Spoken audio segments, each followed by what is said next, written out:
أعوذ بالله من الشيطان الرجيم. بسم الله الرحمن الرحيم. الحمد لله الذي أنزل على عبده الكتاب ولم يجعل له عوجا قيما لينذر بأسا شديدا من لدنه ويبشر المؤمنين الذين يعملون الصالحات أن لهم أجرا حسنا ماكثين فيه أبدا وينذر الذين قالوا اتخذ الله ولدا ما لهم به من علم ولا لآبائهم كبرت كلمة تخرج من أفواههم إن يقولون إلا كذبا فلعلك باخع نفسك على آثارهم إن لم يؤمنوا بهذا الحديث أسفا إنا جعلنا ما على الأرض زينة لها لنبلوهم أيهم أحسن عملا وإنا لجاعلون ما عليها صعيدا جرزا أم حسبت أن أصحاب الكهف والرقيم كانوا من آياتنا عجبا إذ أوى الفتية إلى الكهف فقالوا ربنا آتنا من لدنك رحمة وهيئ لنا من أمرنا رشدا فضربنا على آذانهم في الكهف سنين عددا ثم بعثناهم لنعلم أي الحزبين أحصى لما لبثوا أمدا نحن نقص عليك نبأهم بالحق إنهم فتية آمنوا بربهم وزدناهم هدى وربطنا على قلوبهم إذ قاموا فقالوا ربنا رب السماوات والأرض لن ندعو من دونه إلها لقد قلنا إذا شططا هؤلاء قوم اتخذوا من دونه آلهة لولا يأتون عليهم بسلطان بين فمن أظلم ممن افترى على الله كذبا وإذ اعتزلتموهم وما يعبدون إلا الله فأووا إلى الكهف ينشر لكم ربكم من رحمته ويهيئ لكم من أمركم مرفقا وترى الشمس إذا طلعت تزاور عن كهفهم ذات اليمين وإذا غربت تقرضهم ذات الشمال وهم في فجوة منه ذلك من آيات الله من يهد الله فهو المهتد ومن يضلل فلن تجد له وليا مرشدا وتحسبهم أيقاظا وهم رقود ونقلبهم ذات اليمين وذات الشمال وكلبهم باسط ذراعيه بالوصيد لو اطلعت منهم لوليت منهم فرارا ولملئت منهم رعبا وكذلك بعثناهم ليتساءلوا بينهم قال قائل منهم كم لبثتم قالوا لبثنا يوما أو بعض يوم قالوا ربكم أعلم بما لبثتم فابعثوا أحدكم بورقكم هذه إلى المدينة فلينظر أيها فلينظر أيها أزكى طعاما فليأتكم برزق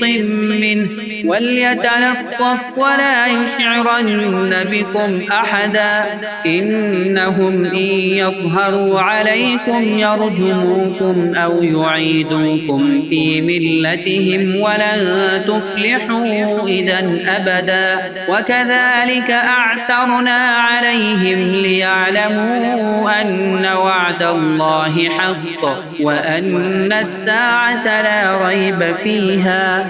إذ يتنازعون بينهم أمرهم فقالوا ابنوا عليهم بنيانا ربهم أعلم بهم قال الذين غلبوا على أمرهم لنتخذن عليهم مسجدا سيقولون ثلاثة رابعهم كلبهم ويقولون خمسة سادسهم كلبهم رجما بالغيب ويقولون سبعة وثامنهم كلبهم قل ربي أعلم بعدتهم ما يعلمهم إلا قليل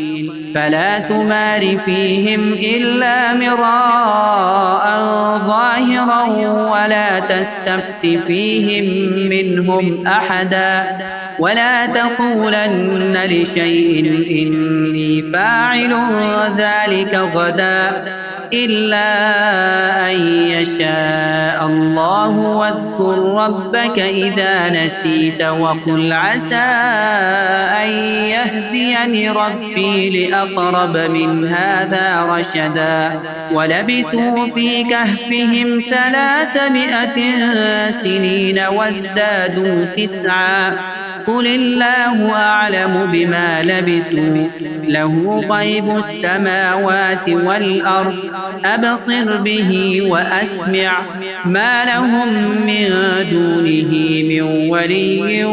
ولا يشرك في حكمه أحدا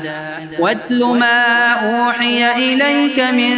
كتاب ربك لا مبدل لكلماته ولن تجد من دونه ملتحدا واصبر نفسك مع الذين يدعون ربهم بالغداة والعشي يريدون وجهه ولا تعد عيناك عنهم تريد زينة الحياة الدنيا ولا تطع من أغفلنا قلبه عن ذكرنا واتبع هواه وكان أمره فرطا وقل الحق من ربكم فمن شاء فليؤمن ومن شاء فليكفر إنا أعتدنا للظالمين نارا أحاط بهم سرادقها وإن يستغيثوا يغاثوا بماء كالمهل يشوي الوجوه بئس الشراب وساءت مرتفقا إن الذين آمنوا وعملوا الصالحات إنا لا نضيع أجر من أحسن عملا أولئك لهم جنات عدن تجري من تحتهم الأنهار يحلون فيها من أساور من ذهب ويلبسون ثيابا خضرا من سندس واستبرق متكئين فيها على الأرائك نعم الثواب وحسنت مرتفقا واضرب لهم مثل الرجلين جعلنا لأحدهما جنتين من أعناب وحففناهما بنخل وجعلنا بينهما زرعا كلتا الجنتين آتت أكلها ولم تظلم منه شيئا وفجرنا خلالهما نهرا وكان له ثمر فقال لصاحبه وهو يحاوره أنا أكثر منك مالا وأعز نفرا ودخل جنته وهو ظالم لنفسه قال ما أظن أن تبيد هذه أبدا وما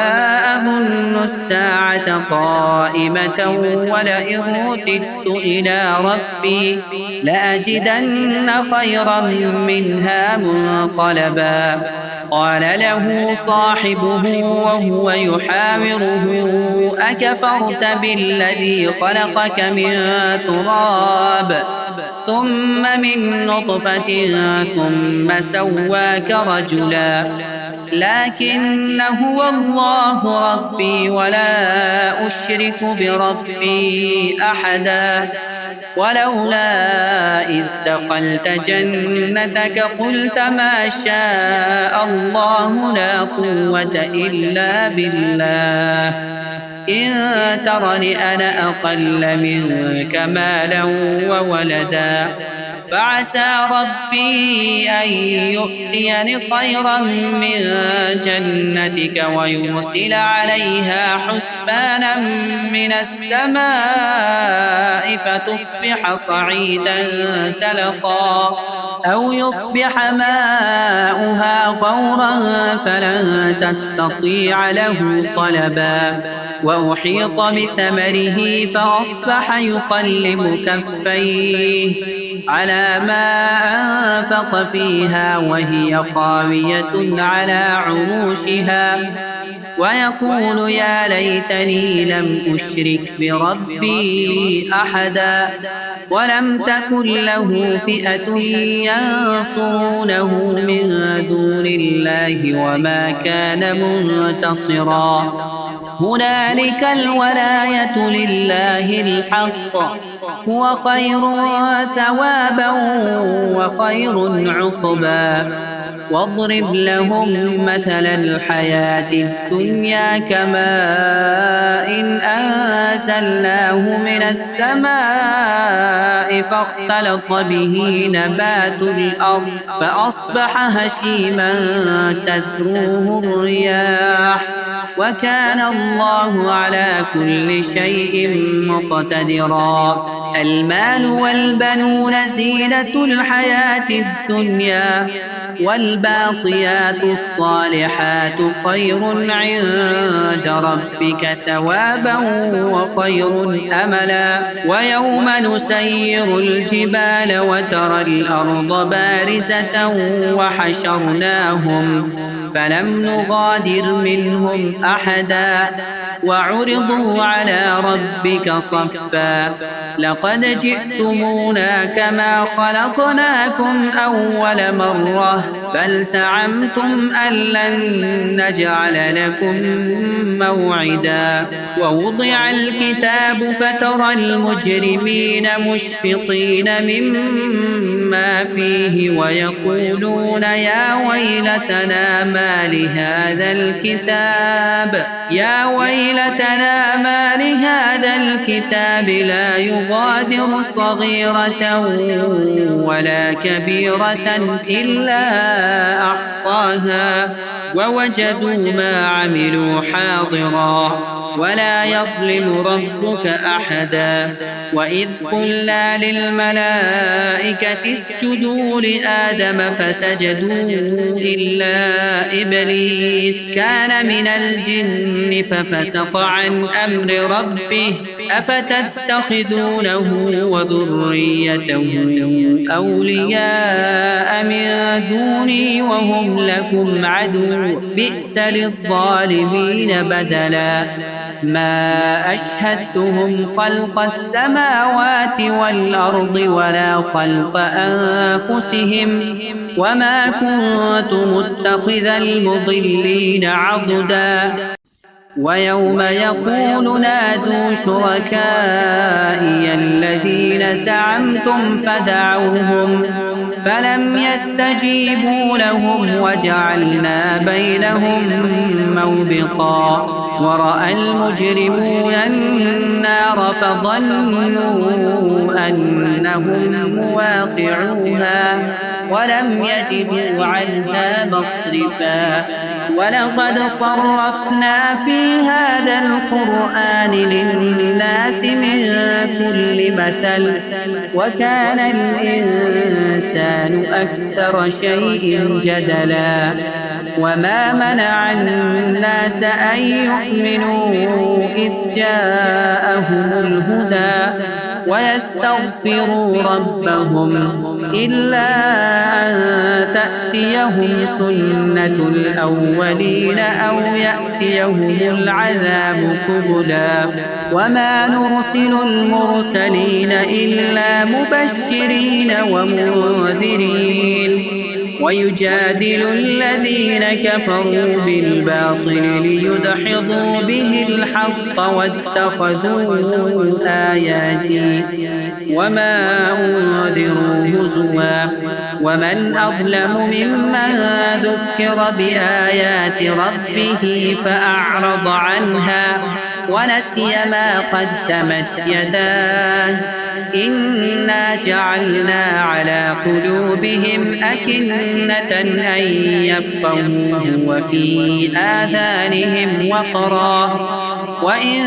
تدعوهم إلى الهدى فلن يهتدوا إذا أبدا وربك الغفور ذو الرحمة لو يؤاخذهم بما كسبوا لعجل لهم العذاب بل لهم موعد لن يجدوا من دونه موئلا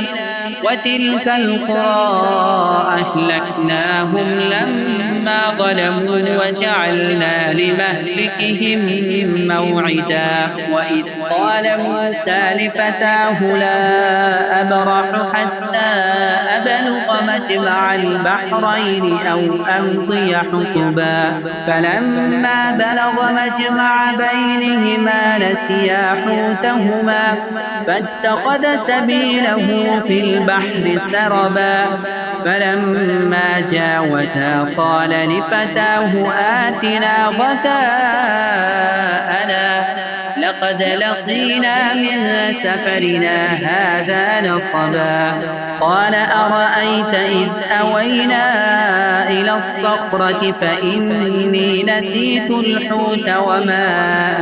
أنسانيه إلا الشيطان أن أذكره واتخذ سبيله في البحر عجبا قال ذلك ما كنا نبغي فارتدا على آثارهما قصصا فوجدا عبدا من عبادنا آتيناه رحمة من عندنا وعلمناه من لدنا علما قال له موسى هل أتبعك على أن تعلمني مما علمت رشدا قال إنك لن تستطيع معي صبرا وكيف تصبر على ما لم تحط به خبرا قال ستجدني إن شاء الله صابرا ولا أعصي لك أمرا قال فإن اتبعتني فلا تسألني عن شيء حتى أحدث لك منه ذكرا فانطلقا حتى إذا ركبا في السفينة خرقها قال أخرقتها لتغرق أهلها لقد جئت شيئا إمرا قال ألم أقل إنك لن تستطيع معي صبرا قال لا تؤاخذني بما نسيت ولا ترهقني من أمري عسرا فانطلقا حتى إذا لقيا غلاما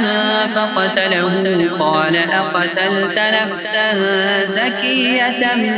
بغير نفس لقد جئت شيئا نكرا قال ألم أقل لك إنك لن تستطيع معي صبرا قال إن سألتك عن شيء بعدها فلا تصاحبني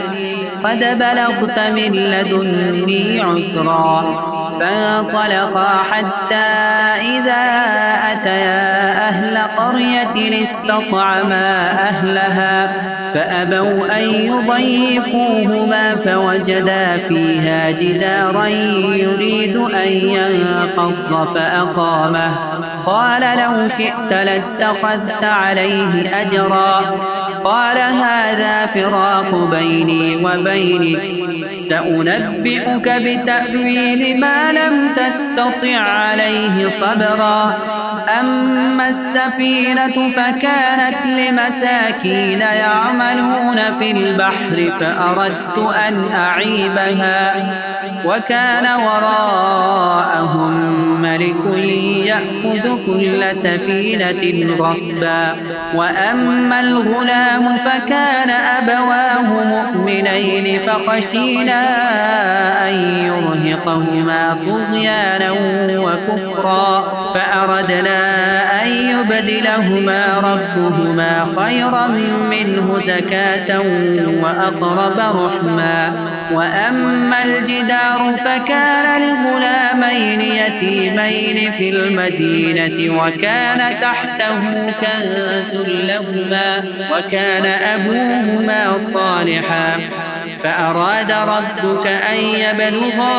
أشدهما ويستخرجا كنزهما رحمة من ربك وما فعلته عن أمري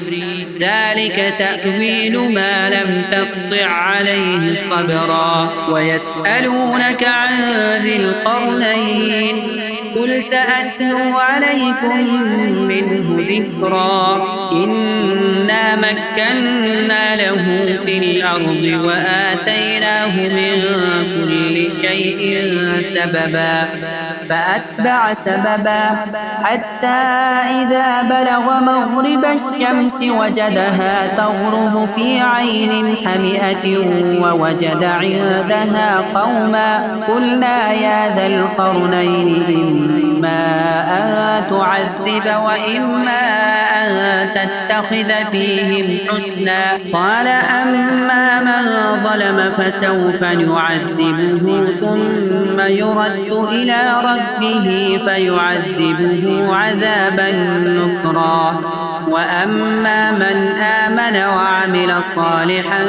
فله جزاء الحسنى وسنقول له من أمرنا يسرا. ثم أتبع سببا حتى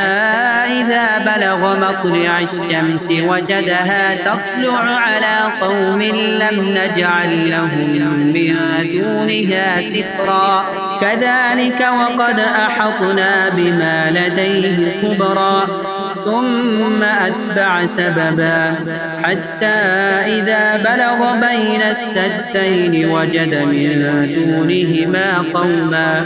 لا يكادون يفقهون قولا. قالوا يا ذا القرنين إن يأجوج ومأجوج مفسدون في الأرض فهل نجعل لك خرجا على أن تجعل بيننا وبينهم سدا. قال ما مكنني فيه ربي خير فأعينوني بقوة أجعل بينكم وبينهم ردما. آتوني زبر الحديد حتى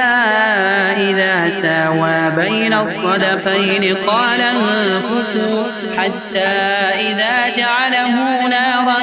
قال آتوني أفرق عليه قطرا. فما استطاعوا أن يظهروه وما استطاعوا له نقبا. قال هذا رحمة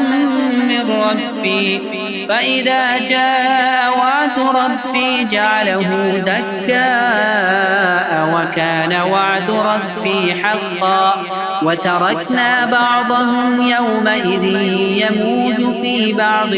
ونفخ في الصور فجمعناهم جمعا وعرضنا جهنم يومئذ للكافرين عرضا.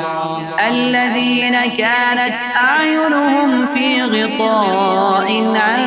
ذكري وكانوا لا يستطيعون سمعا أفحسب الذين كفروا أن يتخذوا عبادي من دوني أولياء إنا أعتدنا جهنم للكافرين نزلا قل هل ننبئكم بالأخسرين أعمالا الذين ضل سعيهم في الحياة الدنيا وهم يحسبون أنهم يحسنون صنعا أولئك الذين كفروا بآيات ربهم ولقائه فحبطت أعمالهم فلا نقيم لهم يوم القيامة وزنا ذلك جزاؤهم جهنم بما كفروا واتخذوا آياتي ورسلي هزوا إن الذين آمنوا وعملوا الصالحات كانت لهم جنات الفردوس نزلا خالدين فيها لا يبغون عنها حولا قل لو كان البحر مدادا لكلمات ربي لنفد البحر قبل أن تنفد كلمات ربي ولو جئنا بمثله مددا قل إنما أنا بشر مثلكم يوحى إلي أنما إلهكم إله واحد فمن كان يرجو لقاء ربه فليعمل عملا صالحا ولا يشرك بعبادة ربه أحدا.